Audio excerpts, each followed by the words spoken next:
আসসালামু আলাইকুম গাইস। আজকে আমরা চলে এসেছি, আপনাদের যেহেতু কথা দিয়েছিলাম আজকে আমাদের যেহেতু সেই ভিডিওটি করাই লাগবে। আজকে আমরা চলে এসেছি নদীর পাড়ে এবং আমাদের সাথে রয়েছে অপূর্ব, সামনে চলে আসো, এবং রকি রয়েছে। যা আজকে রকিকে পুরো ভিডিওর দায়িত্ব দিয়ে দেবো, রকিকে দেখে দাও। কারণ হচ্ছে ওর এলাকা, কারণ এটি ওর এলাকা, ওই আরে ভালো, ভাই। ওই সম্পর্কে ভালো জানে, ওই এখন বলা শুরু করবে। চলুন সামনে এগিয়ে আসুন, আমি খালি এটুকু বললাম, ও শুরু করবে। তো আসসালামু আলাইকুম গাইস, ওরা ওদের ভিডিও ভাগটা আমাকে দিয়ে দিয়েছে। তো যে কথা বলছিলাম যে এখানকার পুরা যে জায়গাটা দেখছেন পুরাটা কিন্তু পানিতে ভরা থাকে, হ্যাঁ। আর পানিতে ভরা থাকে একদম মাছ আসে, মাছ থই থই থই থই করে, আমরা মানে ধরে আর কুল পাই না। তো যাই হোক, আসুন আমরা নিচে নামি, নিচে দেখি যে কি সামনে আমাদের জন্য ওয়েট করতেছে। তো আসুন। তো এই যে এখানে দুটা ডুঙার নৌকা দেখতে পাচ্ছেন, এখানে তালা নামা থাকলে আসলে আমরা এখানে চড়তাম, কিন্তু যেহেতু তালা মানা সেহেতু আমাদের মানে ভাগ্যে নেই। তো যাই হোক, এখানে অনেক মাছ দেখতে পাচ্ছি, হ্যাঁ।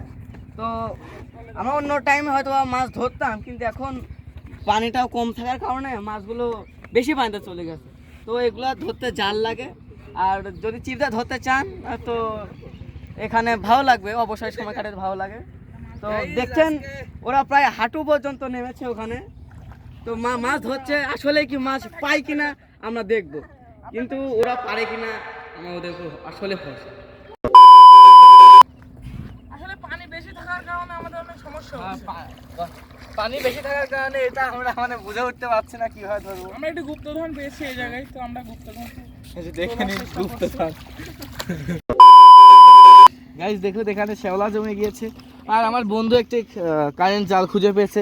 এখন দেখি এটা আমরা ছাড়িয়ে মারতে পারি কিনা, চেষ্টা করে দেখি আমরা। আর বন্ধু কি আকারে মারতেছে, আজকে বড় বড় বড় বড় রুই মাছ পাওয়া যাবে।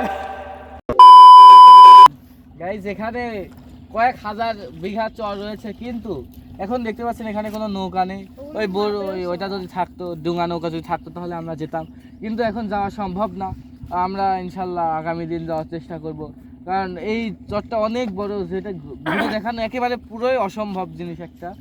আর দেখতে পাচ্ছেন এখানে নতুন করে এই বিদ্যুৎ প্রকল্পের কাজ শুরু হয়েছে। দেখুন এইগুলো পুরো বাংলাদেশে ছড়িয়ে ছিটিয়ে যাচ্ছে, এটা ইন্ডিয়া পর্যন্ত বিস্তৃত হয়ে গেছে। তাহলে ভাবুন আমাদের বাংলাদেশ এখন কতটা উন্নত হয়ে গেছে।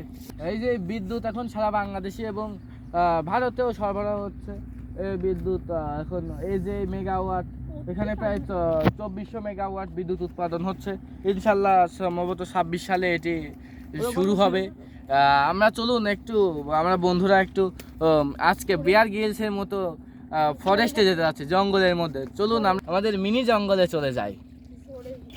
গাইজ আমরা এবার চলে আসলাম মিনি জঙ্গলে, কিন্তু আমরা একটা জিনিস লক্ষ্য করলাম, এখান থেকে এই নদী এবং চরটা দেখতেছি এতটা সুন্দর লাগতেছে, তা আপনারা দেখে নিন।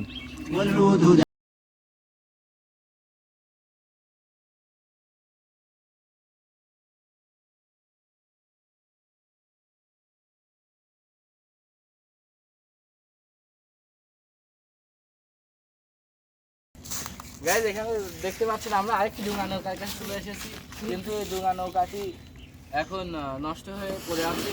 কিন্তু এই দেখুন, এইটি আপনাদের জন্য, এই ফুলটি অনেক সুন্দর, এটি আপনাদের জন্যই শুধু। গাইজ আগামী ভিডিওতে আপনাদের নদীতে মাছ ধরা বা চর যে কোনো একটি ইনশাল্লাহ দেখাবো। আর আজকের মতো এখানেই শেষ গাইজ। লাইক, কমেন্ট, শেয়ার এবং সাবস্ক্রাইব করে আমাদের পাশে থাকেন। আসসালামু আলাইকুম।